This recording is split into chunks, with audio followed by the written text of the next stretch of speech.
If you're figuring out how to actually integrate AI, improve your platform, or make dev experience better for your team, InfoQ Dev Summit Boston 2025 might be worth checking out.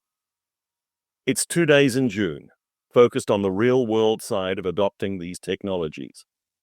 You'll hear from senior engineers who've already been through it, what worked, what didn't, and what they'd do differently.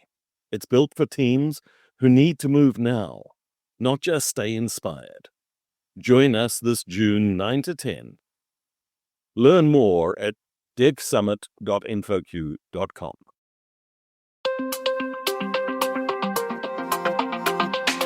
Good day, folks. This is Shane Hastie for the InfoQ Engineering Culture Podcast. Today, I'm sitting down with Bhavani Vangala. Bhavani, welcome. Thanks for taking the time to talk to us today. Thank you for having me. So my normal starting point with these conversations is, who's Bhavani? Sure.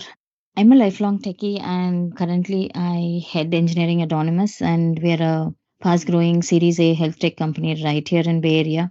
We started about 6 years ago with the goal to simplify the complex healthcare workflows through cutting-edge technology, and also it's accessible through a powerful developer-friendly secure platform.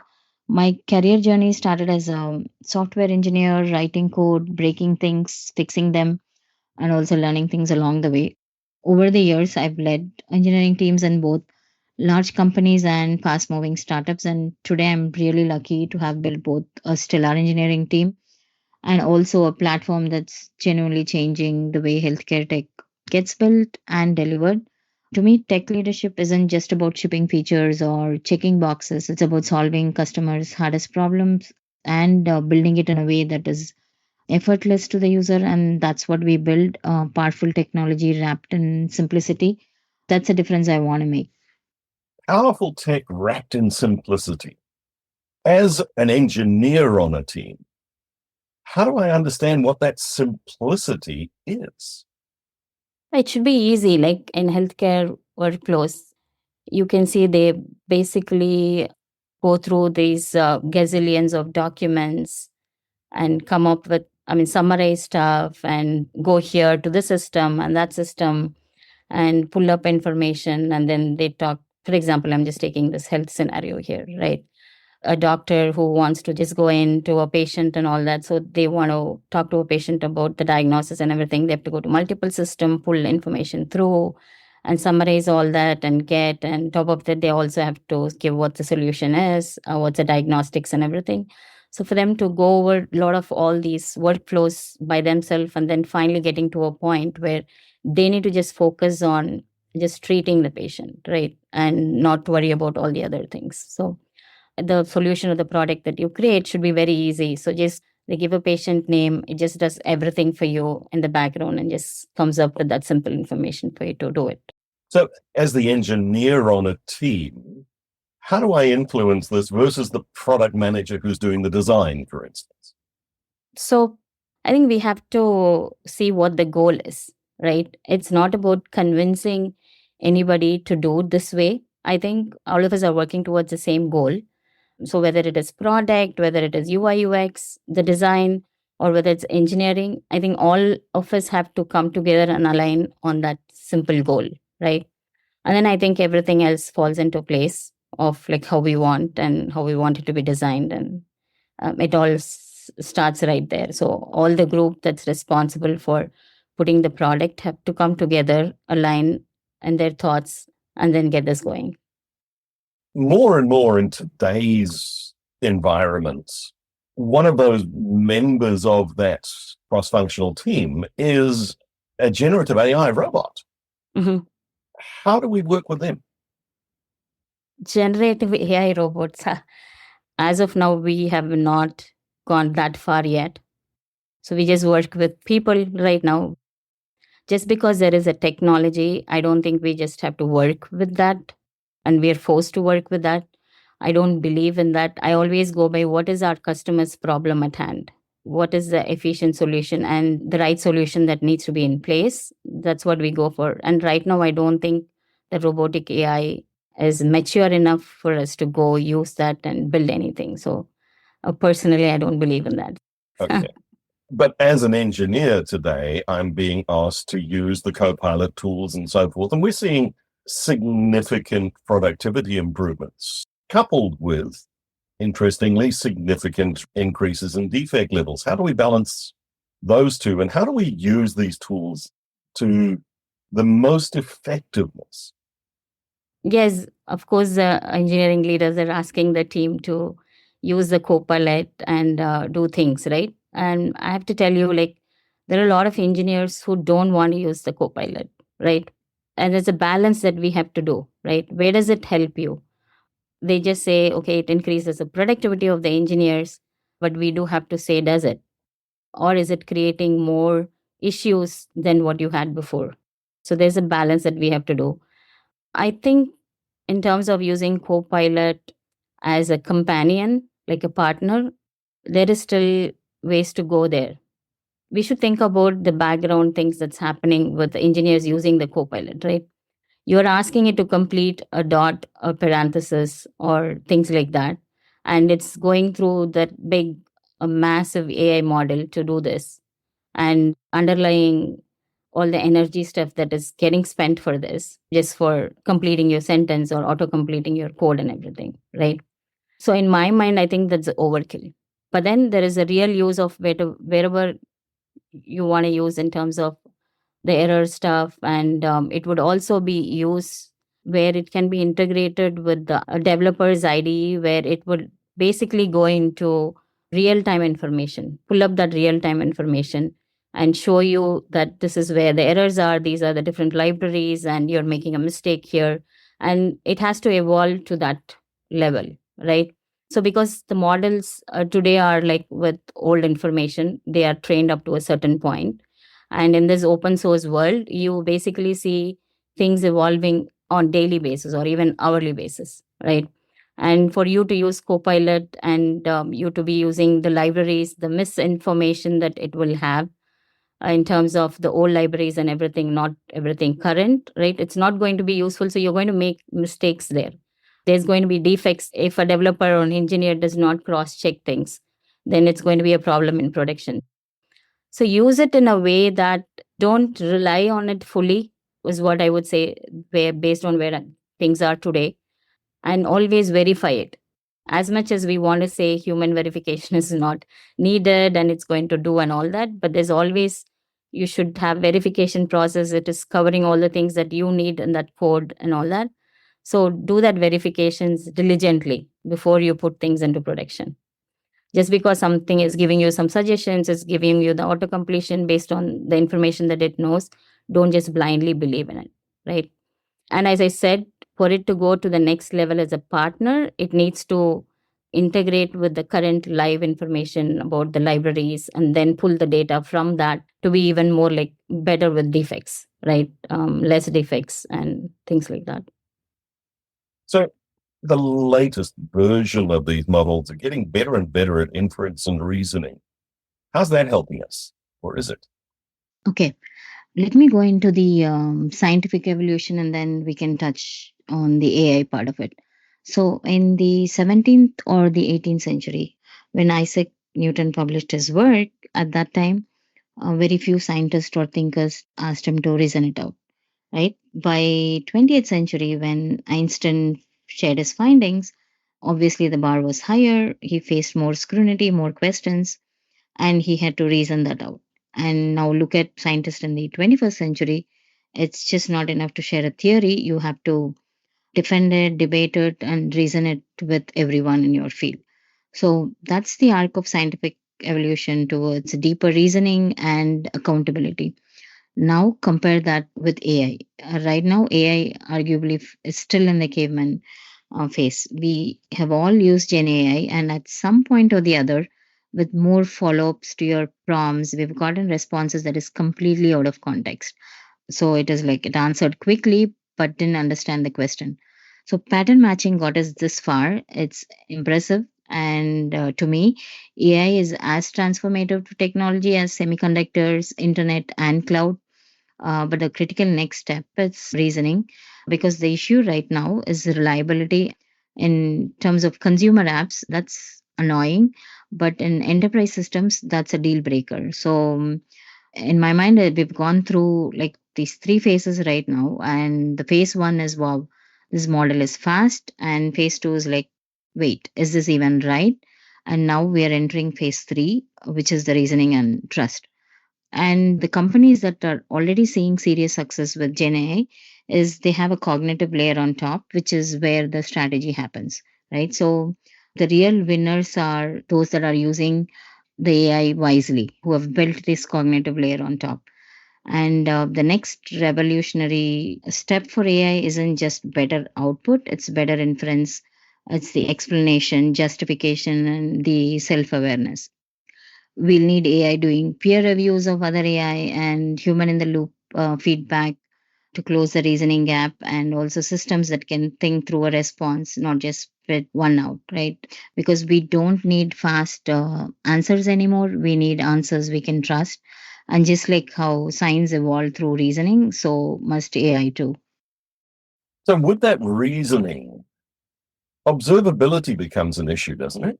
How do we track that reasoning? Absolutely. Observability becomes the key in terms of the process that takes place end to end from prompt to response. It's the explanation, justification, and the self awareness. That's something that I touched in my previous response. And how do we know these responses are right? What was the steps that followed to arrive at that response? How can we justify or trace back to the response? So these things become critical. And I would say there are three major areas that AI has to improve on. One is self awareness and knowing when to answer, when to stop, and instead ask more questions. I can give you some specific examples. In the initial versions of Gen AI, you ask a question like, who's John? And most Gen AI engines will immediately answer with whatever knowledge it was trained on. It took three generations of versions for it to now ask, give me more context, right? Even today, you may go ask any leading Gen AI engine, what is eclipse? It'll immediately rattle off about solar and lunar eclipse and every detail that it knows about it.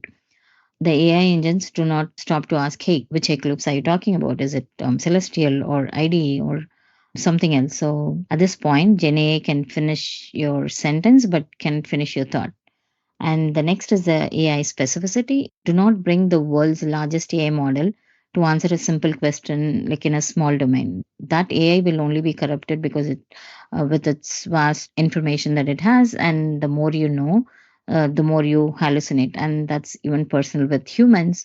You can ask a simple question to a 3-year-old and a 30-year-old, something like, what does a Ferrari ride through Napa Valley at sunset feel like? So most 3-year-old will quickly be able to answer like, I don't know. And a 30-year-old who's not been in Ferrari or the Napa Valley, he or she would just be able to answer that's a cool, rich lifestyle based on the information that they've heard, right? So the more you know, the more you hallucinate. That is a problem with large AI models. And practice peer review is something that we touched before. What are the team and organization culture implications? How does using a generative AI inference and reasoning model as a partner in my programming work, how does that change my org culture? Or does it? It's really two parts to it, right? One is the model. Is it part of the team using it, or is it part of the product? So I think you're asking about the first one, right? Team basically using it for their day-to-day work, right? It's not that there are some engineers who would want to use the Gen AI tools today for their day-to-day work, and they go and cross-reference it. But there are some who just don't want to use it too, right? So it's not like we don't force the engineers to use this in their daily job. It's really up to their whether they want to use it or not. But there is always a balance. I'm worried about the creativity, the thinking that a human gets towards solution or the product that we build, right? So I'm worried of the part that it shouldn't affect that, right? If you want to go cross check something using the tool, then use that for cross verification, or you just need to know something. But when we design a solution, when you implement a product, it's your thinking It's that organic thinking that comes out from the engineers. That's what we want, right? So there is a balance where each individual basically decides whether they want to use this or not, right? And if it's helping them in the normal routine mundane tasks or something, they say, hey, this is a documentation. They can of course use in the documentation part of it, right? They can give some things and then it will give you a documentation, like at least initial documentation quickly, and then you can review it and you can modify it. So there are certain ways where it helps the productivity and certain things where we should not. So basically, we don't say yes, we don't say use it, we don't say don't use it, right? It's really up to the engineer how they want to use it. So in my mind, as long as you stay to the goal, as long as you achieve whatever we want to achieve and how we do it efficiently, and in the process, the engineer should be learning things and should be sharpening his brain and his skills and everything, but in the process shouldn't be losing the creativity and the original thinking that he or she had, right? As long as you can make a balance there. So shifting track a tiny bit and moving away from the AI tools, but digging deeper into that culture. What does good engineering culture look like? Creating a vibrant and inclusive culture is key, where the work environment is free from stress, allowing everyone to truly enjoy what they do, and this sparks the motivation, curiosity, and drive in everyone. So leaders must work towards this transformative that will make the individuals find happiness and the fulfillment in their work. So how do you do that? First, ensure the work done by engineers always aligns with company goals. They must genuinely enjoy being part of the efforts that contributes to company's growth and goals. And then create an environment where feedback isn't scary, where no one feels odd for speaking up. Leaders need to not only listen but act. If someone feels stuck, ignored, or out of sync, that's a red flag. And empower the team. Letting your engineering team run with their ideas and make their own calls can build up the enthusiasm and the happiness at work. It's like saying, we trust you've got this, and that kind of vibe makes a huge difference. And be there for them, provide the guidance they need, listen to them. They should feel heard and valued. Foster a culture of feedback, take immediate actions to rectify them. It's all about nurturing and uplifting and welcoming atmosphere at work, and also ensuring everyone feels respected and integral to the team. So recognition and appreciation, giving a shout out to your team for their awesome work. Also make sure career advancements automatically happen based on the smart performance, without them approaching the managers. And as managers, provide feedback for improvements as needed. That sounds, dare I be skeptical and say that sounds utopian. As leaders, what do we need to do to enable that? So that's what I said. You basically have to keep that vibrant, inclusive culture, right? That's basically the key. And the work environment is free from stress, allowing everyone truly relish what they do, right? So for that, what we have to do is they must genuinely enjoy being part of the efforts that contributes to company's growth and goals, right? So you always have to make them included. As leaders, we have to tell them basically the goals. It should always align. Whatever each engineer is working for is always aligning with the goal. So they know we feel happy when somebody works towards a goal and think, okay, I'm contributing to this goal and this is what is getting this company here. That's when I feel satisfied about the work that I do. So you always have to make sure that the work they do is aligning with the goal. And you have to talk to the engineers why it aligns with your long-term vision and all that. So, and also empower the team, letting your engineering team run with their ideas, make their own calls. And that is what brings them the enthusiasm and happiness at work. So we always say, okay, we trust you've got this.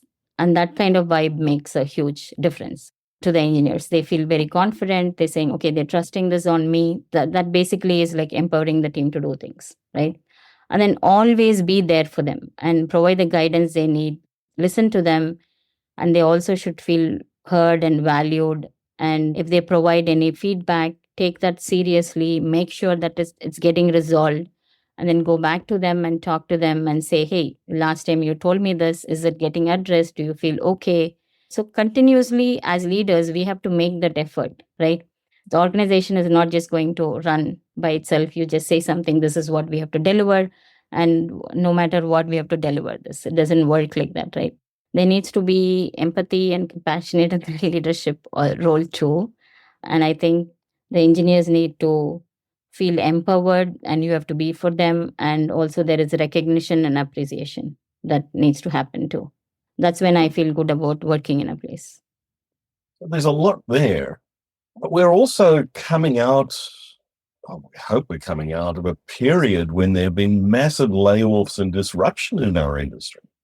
Mhm. And a lot of that, I want to say a lot of the trust has been damaged. How do we rebuild that trust? Yeah. When we hire people, it has to be very cautious about, do we really need the hires? What do we have upfront? What is our next 6 months? What is our next 1 year? Or what is our vision, right? And how much do we need? And I think we need to be stringent in terms of hiring, right? In terms of like, do we need it or not? Like those decisions have to come upfront, and then not like you hire people. A lot of things in the layoff I've seen, a lot of companies just hire, and then like immediately after a month or so, they're let go. So these things, if were planned well, I don't think that cases would have occurred. So in terms of hiring, I think you do have to evaluate what are the needs and then hire based on that. Of course, there's always the performance is also evaluated and all that. So if we kind of follow this diligently, at least I don't think you can just gain trust in the matter of few months or so. But I think as company, we have to see our hiring strategy and all that from the beginning, and then plan towards having only the necessary, what do we need now, and go forward with that. So at least in few years or like in few months, they see a change that is happening, and maybe they say, okay, this company is doing diligent hiring in terms of whatever are the needs. So when I work for that company, I know I'm not going to get laid off or fired just like that, right? And at the same time, it's both ways, right? It should be employee first. All companies should be like employee first, and the company should be doing for employees, and the same way employees also for the company. And you kind of have that sync between them, and that's when I think the trust establishes. You're a woman leader in a technology organization. Mhm. It's sad that still that's fairly unusual. I know. I mean, it's sad, like even at this day and age, we're talking about this topic. So women in engineering, I mean, is a different and not different, right? So first of all, I think we should see it in this perspective to begin with. Like engineering systems do not care whether it is man, woman, or anyone else that is architecting, developing, and or maintaining the engineering system, right? And neither does the business or investors who bring money or who they are, how they look, and all that. But does this mean engineering as a field is the same for women as it is for others? No. I think from the very basics, it is different. I'm saying majority. I'm not going for the minority here, but majority, they do see women bear a large share in the family and caregiving responsibilities, right? So that will restrict us from spending too much hours at work. There's a myth about this, right? I mean, if we spend less hours at work, does it actually make us less contributors? Definitely not, right? This is where the smart work comes in, right? While there might be one person that can overachieve along both smart work, putting hours of hard work, as well as there is room to be successful, focus on working smartly. And I think every woman, they need to see what strength they have. And as women, there's ability to multitask, and we also have different perspectives that we can bring to. So they have to look at those things, the perspective to the products we build, how we lead teams, etc. So in summary, what I'm trying to say is like, just know your strengths and use them to succeed, right? I don't think we can complain about things we don't have control over: society, culture, etc., everything. Unfortunately, we are just still talking about it. I think those take longer time to fix. So what is in your control? As each of us succeed, just make sure that you know your strength and use them to succeed. And as each of us succeed, I think that is when we can bring this positive change in the long term.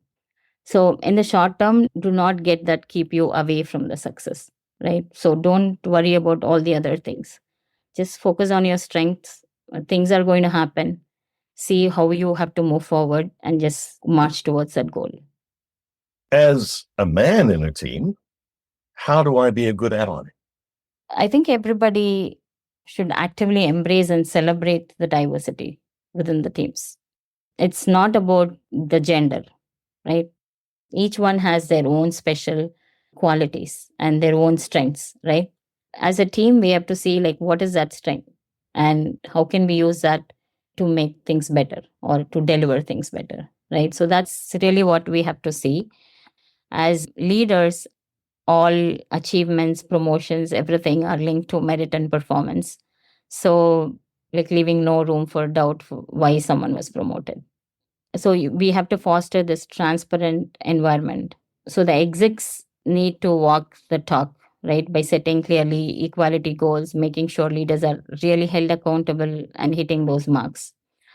I think a strong leadership is also key to creating this workplace where everyone feels welcomed and valued. So, as men or women, we all have to go up together and see how we can work well together and where are each one's strengths, how is each one being recognized. They all should be the common rules, right? It shouldn't be based on any gender over here. What is work? Work is basically for you to come, you achieve, and it's purely your achievements and performance is what matters. That should be the only keys, or that should be only the marks or rated against, not any gender or anything like that. So if I'm a parent today, Mhm. why would I encourage my daughter to go into a technology field? Yeah, so we see that technology has evolved over the years. Everything in the world is going to be shaped by technology, and it'll be like fast growing industry for a long time to come. So we do want like more women to be represented in this tech industry to create that balance. So I think it's imperative whether be it any field, and they have to learn technology. That's where the world is heading towards, and we have to keep up with the technology. So I'm not just saying women in software industry, women to run their own businesses, right? So not just coding or anything. It's anything you want to do these days.